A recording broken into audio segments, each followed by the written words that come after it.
안녕하세요. 영어 동리 채널 솔트 잉글리시 코치 데니입니다. 영어 동리 채널 솔트 잉글리시는 당신의 영어 독립을 전합니다.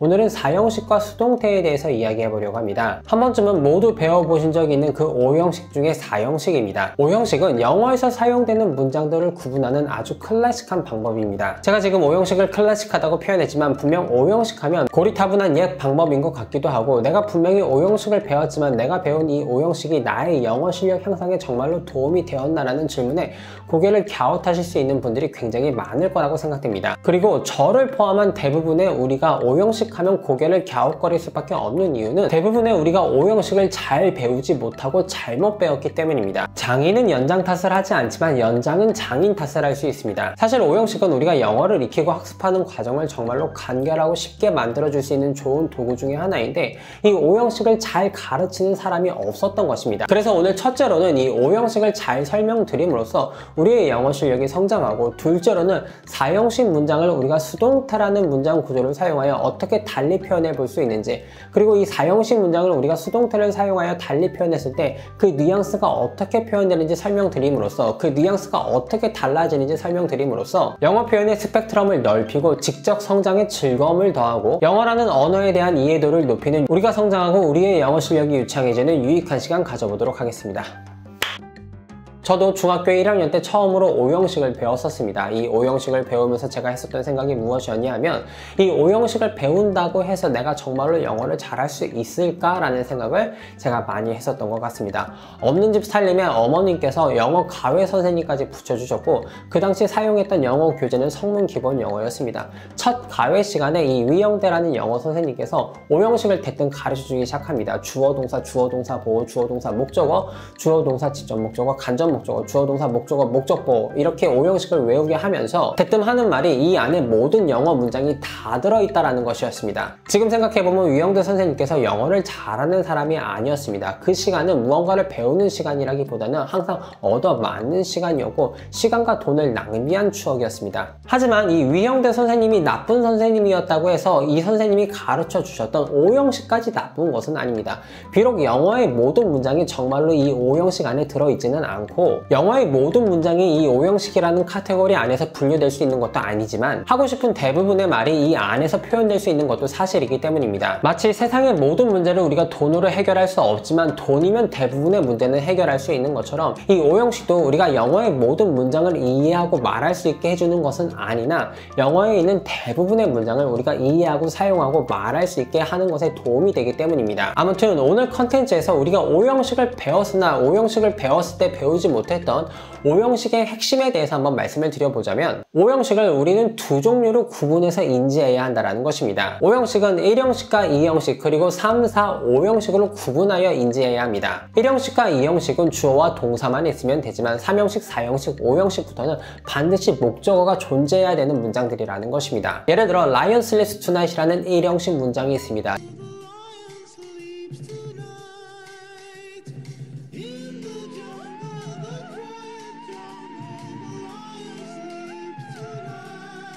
주어 lion과 동사 slips만 있으면 문장이 완성됩니다. 1형식 문장은 다른 게 아무것도 필요 없습니다. 그냥 그저 주어가 동사했다, 이 메시지만 전달해주면 되는 것이죠. 그녀가 잠을 잔다라는 문장도 마찬가지입니다. She sleeps, 그녀가 잠을 잔다. 간단한 1형식 문장입니다. 주어와 동사만 있으면 그냥 완성되는 1형식 문장입니다. 그런데 이 여자가 의사가 되었습니다. She became a doctor라고 2형식 문장으로 표현해 볼 수 있겠습니다. 그리고 보시는 것처럼 어차피 이 여자가 의사고 이 의사가 이 여자입니다. 주어 말고 딱히 다른 존재가 존재하지 않는다라는 것이죠. 그리고 이 의사인 여자는 아름답습니다. She's beautiful이라고 표현해 주시면 되겠죠. 마찬가지로 2형식 문장입니다. 등장인물이 주어 말고는 딱히 없습니다. She is beautiful. She 한 명뿐이 없다라는 것이죠. 하지만 이 여성이 이번에는 다른 남자 의사를 사랑하게 됐습니다. 이 여성이 다른 남자 의사를 사랑한다라는 문장을 간단하게 영어로 표현을 해보자면 She loves a doctor라고 표현을 하면 될 것이고, 여기에서 doctor는 she와는 다른 사람입니다. 앞서서 살펴봤던 1형식과 2형식에서는 she sleeps, 그녀가 잔다, 됐다. She's beautiful. 그녀가 아름답다. She become a doctor. 그녀가 의사가 됐다.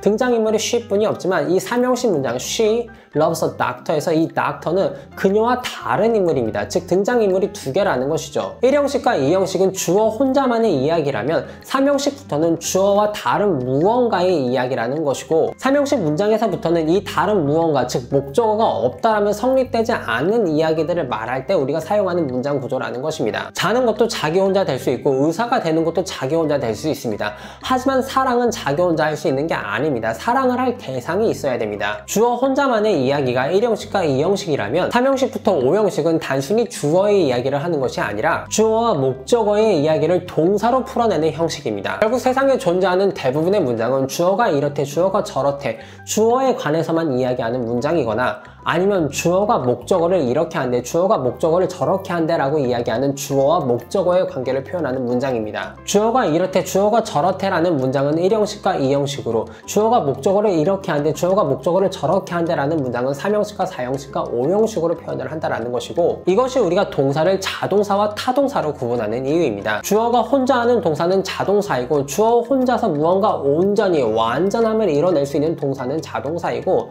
주어 혼자서는 할 수 없는 동사, 주어 혼자서는 할 수 없는 행위를 표현하는 동사들은 타동사라는 것이죠. 잠은 나 혼자 자면 되지만 사랑은 나 혼자 할 수 없습니다. 저는 제 자녀를 사랑할 수 없습니다. 왜냐하면 저는 제 자녀가 없으니까요. 하지만 오늘 밤 잠을 자는 건 할 수 있습니다. 오늘 밤 잠을 자는 건 다른 누군가가 없어도 그냥 혼자 자면 되는 것이니까요. 짧게 정리해 보도록 하겠습니다. 우리가 5형식을 연습하고 훈련하고 학습하면서 염두에 두어야 할 가장 중요한 포인트는 주어, 동사, 주어, 동사, 보어, 주어, 동사, 목적어, 주어, 동사, 간접 목적어, 직접 목적어 이런 거 외우는 게 아니라 세상 모든 일들은 주어 혼자서 할 수 있는 일과 주어 혼자서는 할 수 없어서 주어와 목적어가 동시에 존재해야지 할 수 있는 일들로 구분된다라는 것입니다. 5형식은 단순히 이 주어 혼자서 할 수 있는 일과 주어 혼자서는 할 수 없는 일을 구분하기 위한 표현이라고 생각해 주셔야 합니다. 5형식은 단순히 이 개념을 도식화한 것인데 이 도식에 매몰되어 우리가 이 5형식을 왜 만들었는지 잊어버리면 안 된다라는 것이죠. 이 개념은 정말로 간단한 개념이지만 이 개념이 우리의 영어를 쭉쭉 뻗어나가게 하는 핵심이 되는 개념 중에 하나입니다.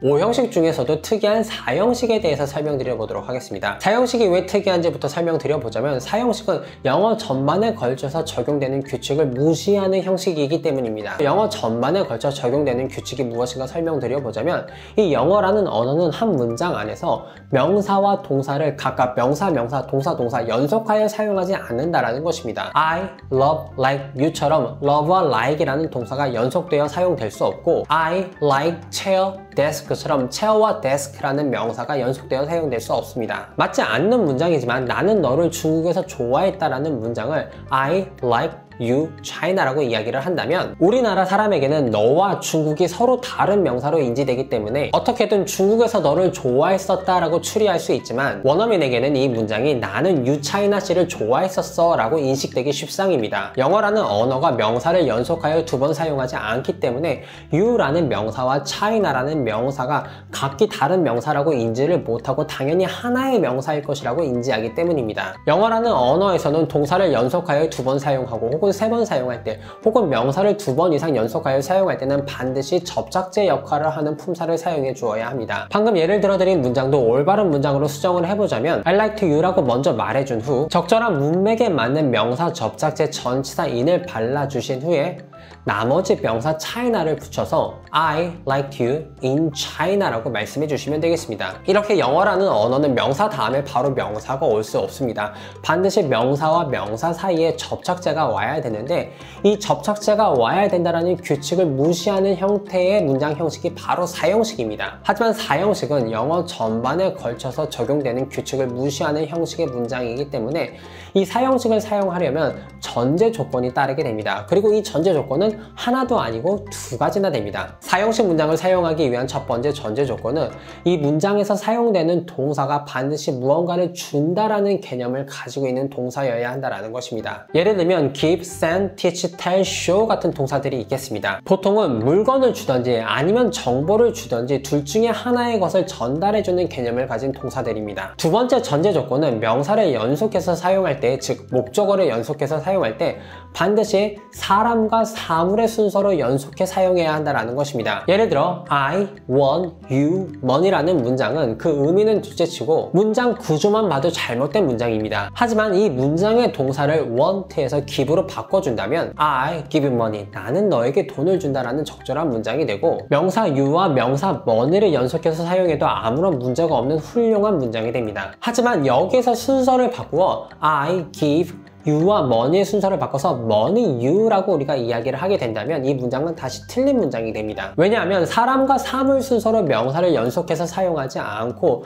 돈 money가 먼저 나오고 그 다음에 사람 you가 나왔기 때문입니다. 그렇다고 무조건 사물 money가 사람 you보다 항상 나중에 나와야 하는 것도 아니긴 합니다. 다만 사물 money를 우리가 먼저 이야기해 주게 된다면 사람과 사물 순서로 이야기해 주어야 우리가 명사를 연속해서 사용할 수 있다는 그 규칙이 적용되지 않기 때문에 그보다 더 먼저 전제되는 규칙인 명사를 연속해서 사용하고 싶다면 명사 다음에 명사 접삭제 전치사를 하나 발라주고 그 다음 명사를 사용하세요 라는 규칙을 따라주면 된다는 것이죠. 그래서 money라는 사물 목적어를 you라는 사람 목적어보다 우리가 먼저 사용하게 된다면 I give money 그 다음에 적절한 전치사 to를 발라주고 마지막으로 you라고 말씀해 주시면 되겠습니다. 언제 이런 식의 문장 구조가 선호되는가 하면 우리가 전달하고 싶은 메시지 내에서 사물이 사람보다 더 중요할 때입니다.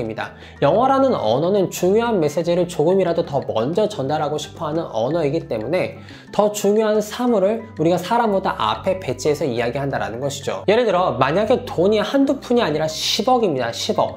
그러면 10억이 중요할까요? you가 중요할까요? 당연히 10억이 훨씬 더 중요하죠. 그럼 이러한 상황에서는 I gave you 10억이라고 이야기하는 것보다 I gave 10억 to you라고 이야기해 주는 게 훨씬 더 자연스럽다는 것입니다. 왜냐하면 너보다는 10억이 훨씬 더 중요하니까요. 하지만 10억보다 you가 더 중요하다? 그럼 다시 원래대로 I gave you 10억이라고 이야기해 주시면 되겠습니다.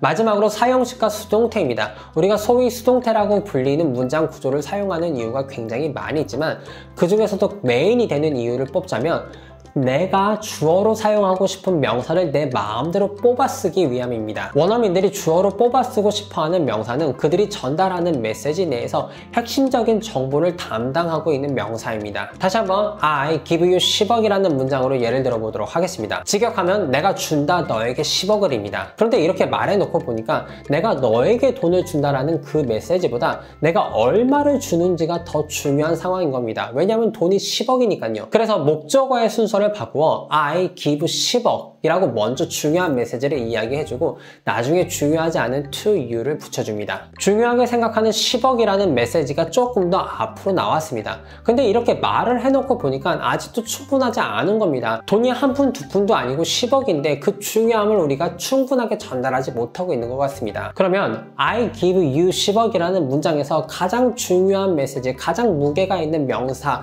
10억을 가장 앞으로 당겨 10억이라고 일단 먼저 말을 해주시고 이 10억이라는 명사는 주는 게 아니라 주어져지는 거니까 10억 is given, 10억이 주어진다 라고 수동태를 활용해 주시면 되는 것이죠. 그리고 제일 뒤에 중요하지 않은 너를 붙여주시면 되겠습니다. to you. 하지만 만약에 돈이 아무리 중요하다 할지라도 아무리 큰 돈이라 할지라도 그 돈보다 그 돈을 누가 받는지가 더 중요하다면 you를 앞으로 당길 수도 있어야 합니다. 그래서 이번에는 I give you 10억이라는 문장에서 you를 가장 앞으로 당겨서 you are given 이라고 이야기를 해주는 거죠. 너에게 주어져진다. 뭐가? 10억이.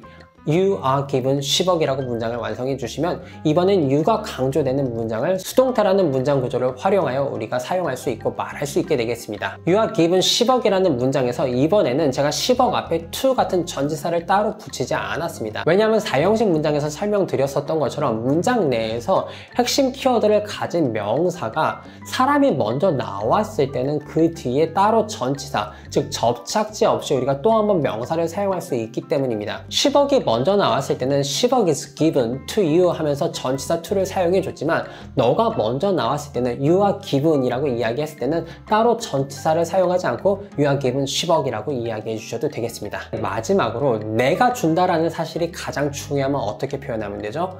원래 오리지널 문장인 I give you 10억 I를 가장 먼저 말씀해 주시면 되겠죠. I give you 10억. I give 10억 to you.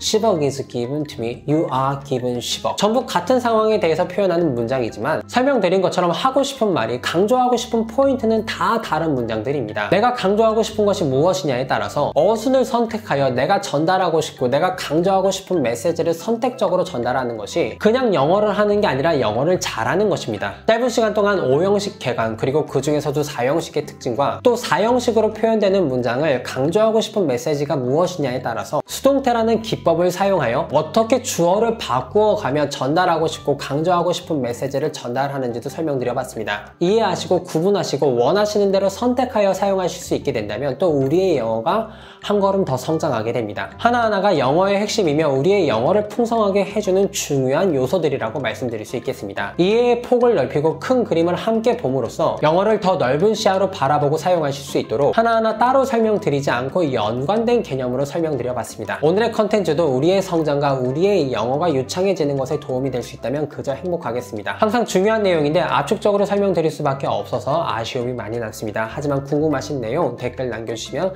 정성과 친절 가득한 답변 올려두도록 하겠습니다. 오늘도 우리의 영어가 성장하는 유익한 시간 솔트 잉글리시 코치 댄이었습니다.